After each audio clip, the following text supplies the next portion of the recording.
This is day 9 of 365 days of Jung. The topic is finding gold in rejection. 2. We're going to build on yesterday, give more options. All right. So first off, who is carrying our gold? That in itself is a great thing because we start to recognize that there's a difference between the person and the gold we're putting on them. Those characteristics that we're essentially projecting on them. We want to just recognize that. How do we do that? First off, just by, it's a little bit of an act of faith, just recognizing those people who you don't feel good enough for to be their friend, who you don't feel like you're up to their standard. For whatever reason, they have something that you feel like you don't have, and that matters, and you're not good enough. Okay? So, let's say I recognize this friend acquaintance, Kevin, who's a Zen monk and a wonderful journalist, great writer, very published, completely happy to be out in the public eye. He has a lot of qualities I admire. All right. So I recognize that. Now, there's lots of people in my life that I can recognize that about, that there's some quality, there's something about them that I end up feeling not good enough, which is, of course, a terrible feeling. And, of course, isn't true, because our value is, our good enough is not based on achievement. It's based on the fact that we exist, that we're human beings. We're all, in my opinion, we're all equally valuable as human beings. So, going back, I recognize this person, and I recognize that they have qualities that somehow I think I don't have, or are not as developed as what he has. And so somehow I'm making this logical or illogical belief in my head that I'm not good enough. Okay, so Robert Johnson, in his book, Inner Gold, and let me just say, Robert is certainly someone who's carried gold for me, and is really the reason I'm involved in Jungian psychology at all. So, going back, here's this person who carries my gold. I recognize it, and I start to have a feeling that it is my gold. And that in itself actually makes me very happy. It feels very good. Now, on one hand, I can say, I want my gold back. That's the want. I want my gold back. So, but what if we reverse that? And instead of I want my gold back, I want him to carry my gold. And I'm very happy that he's carrying my gold. Thank you for carrying my gold. It's very kind of you to do that. And so, and that's a funny feeling in my body and in my hands where I can just like, oh, wow, maybe I don't have to fight this. Maybe I can relax and just enjoy the fact that here's this person who carries my gold.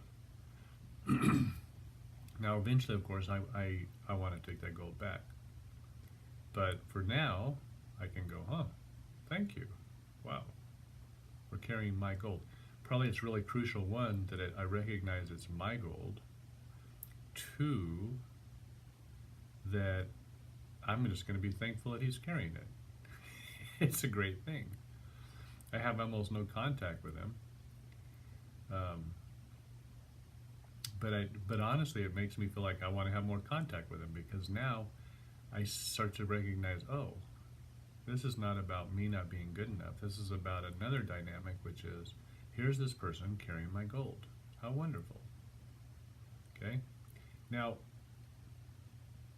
we're going to have to revisit this, but there's a second type of gold projection in which maybe just saying thank you for carrying my gold isn't enough.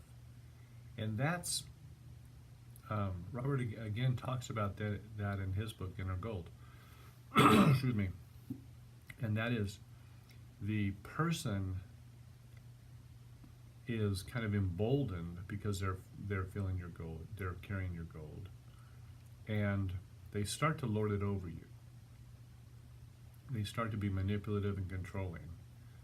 I had a friend like this once, and that may be part of the issue. If your friend is carrying your gold, it does make it more difficult. And so with this friend, we had started off, definitely he was sort of mentoring me, helping me, and he was in the Zen tradition. But at a certain point, I realized, hold on, I don't need you to be my teacher. I don't need you to do any of that.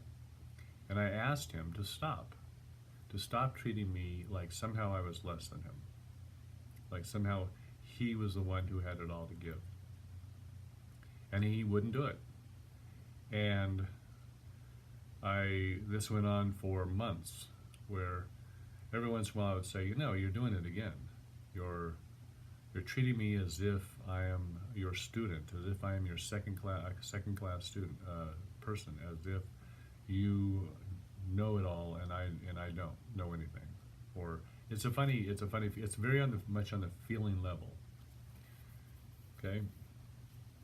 So we went back and forth, and finally he just simply couldn't do it. His attitude was he absolutely was superior, and I absolutely thought that was ludicrous. And so we haven't been friends for years now. Now, there's another friend in which I think I was carrying his gold.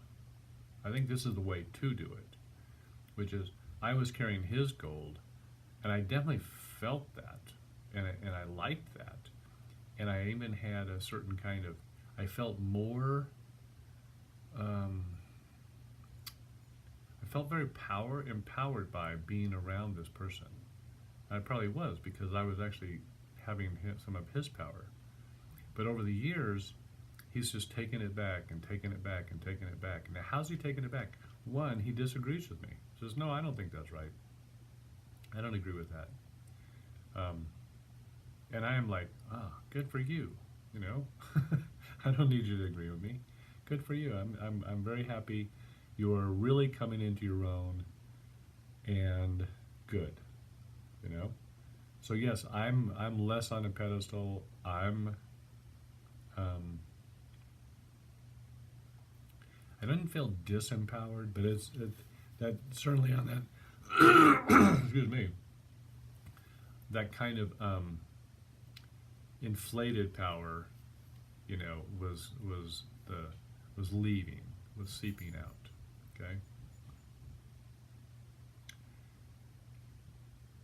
Okay, so just to summarize. First step, who do you feel like in your life, or famous people or fictional people, whoever, that you feel like they're not good enough? You're not good enough for them. You're not good enough to be with them, and whatever that means. Recognize these people. Recognize what are the characteristics that they have, and recognize that is actually your gold. Okay? It's your gold. And relax into that. 2, thank them for carrying it. It's a wonderful thing. Thank you so much. So, even though on one hand I'm like, no, I want my gold back. I want this power. I want this wisdom. I want these characteristics. I want to integrate them into my personality. So I'm just going to reverse that for now. I'm going to say, oh, thank you so much for carrying that. That is a great thing. Really. I don't have to fight with that. Thank you very much. It actually feels really good. Now, if the case where you're spending a lot of time with this person, though, and you're starting to feel diminished by the way they're treating you, then you have to reject it. Then you have to reject the treatment that somehow devalues you, diminishes you. So in that case, it's like, no, that's your opinion, not mine. No, I don't agree with that. No. And it's really an awful lot of no's, but it's all about saying, I will think my own thoughts. I will make my own decisions. I will come to my own conclusions. And I'm delighted you have yours, and I can learn from you just like I can learn from a child or I can learn from a dog. But I will drive my own car.